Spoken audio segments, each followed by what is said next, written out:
और बड़ी खबर इस वक्त सुकमा से नक्सलियों ने उत्पात मचाया है। सड़क पर गड्ढे खोदकर आवाजाही को बाधित कर दिया है। तिमिलवाड़ा और चिंता गुफा के बीच सड़क पर गड्ढे कर दिए नक्सलियों ने। सड़क पर उत्पात मचाने के बाद पर्चे भी वहां पर फेंके हैं।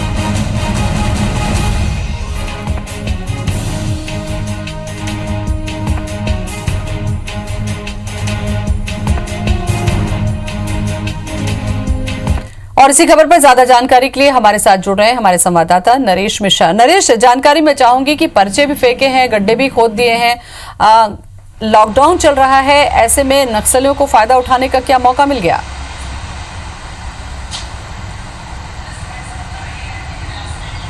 जी हाँ, बिल्कुल। देखिए, क्योंकि फोर्सेस का जो रूटीन जो है वो एक तरह से डिस्टर्ब है, इसकी वजह से ही मौका मिल रहा है माओवादियों को।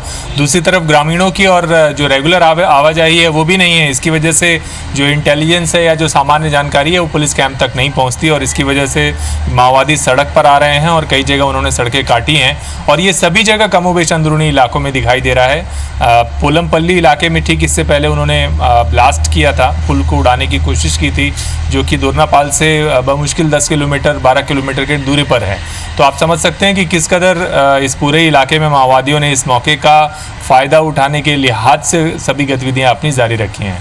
तो ये एक मौका मिला है और इसकी वजह से माओवादी ये सब प्रयास कर रहे हैं। और ये समूचे बस्तर इलाके में भी, दरभा डिवीज़न अगर बात करें तो बस्तर इलाके में भी असर दिखाई दे रहा है।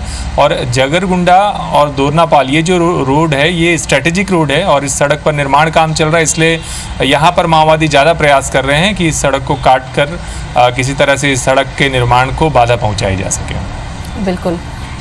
आपको लगता है कि इस तरीके की जो आवाजाही को बाधित कर रहे हैं नरेश, अगर नक्सली और उत्पात मचाकर पर्चा फेंक रहे हैं, तो क्या किसी तरीके से अपनी बात रख रहे हैं या मनोबल को तोड़ने की कोशिश है या विकास कार्य को बाधा डालने की इनकी नीयत है?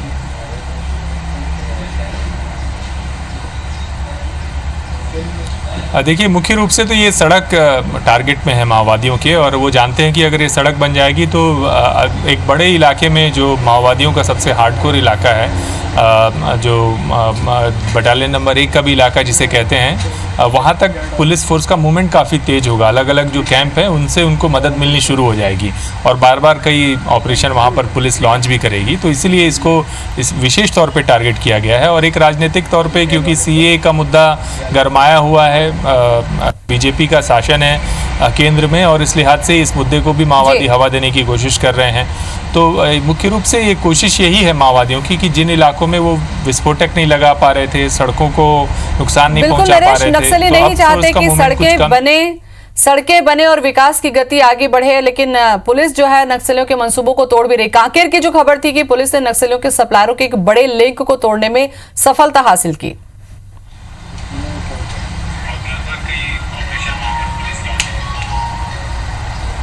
देखिए, बड़ी सफलता है ये और ये इशारा भी है कि आप सोच रहे हैं कि माओवादी काफ़ी शांत हैं, कोई गतिविधि नहीं है, लेकिन सड़क निर्माण का काम भी चल रहा है। तो जो सड़क का काम कर रहे हैं जो लोग, वही लोग ये सप्लाई भी कर रहे हैं और माओवादियों से एक तरह से गठबंधन की तरह काम कर रहे हैं।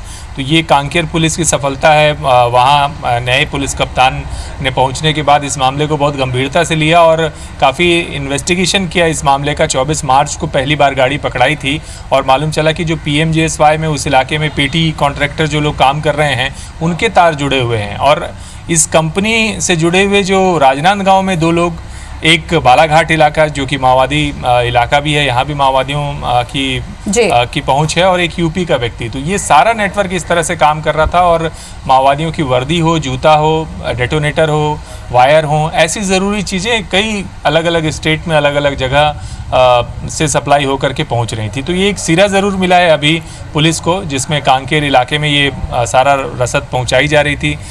लेकिन कब से पहुंचाई जा रही थी हथियार और ये बाकी की सामग्री, इसके बारे में अभी बहुत सारी जानकारी आना बाकी है। निश्चित तौर पर पुलिस को बड़ी कामयाबी है और एक बड़ा नेटवर्क तो पुलिस के सिरे, उसका एक सिरा पुलिस के हाथ में लगा है। चलिए, बहुत बहुत शुक्रिया नरेश तमाम जानकारी के लिए।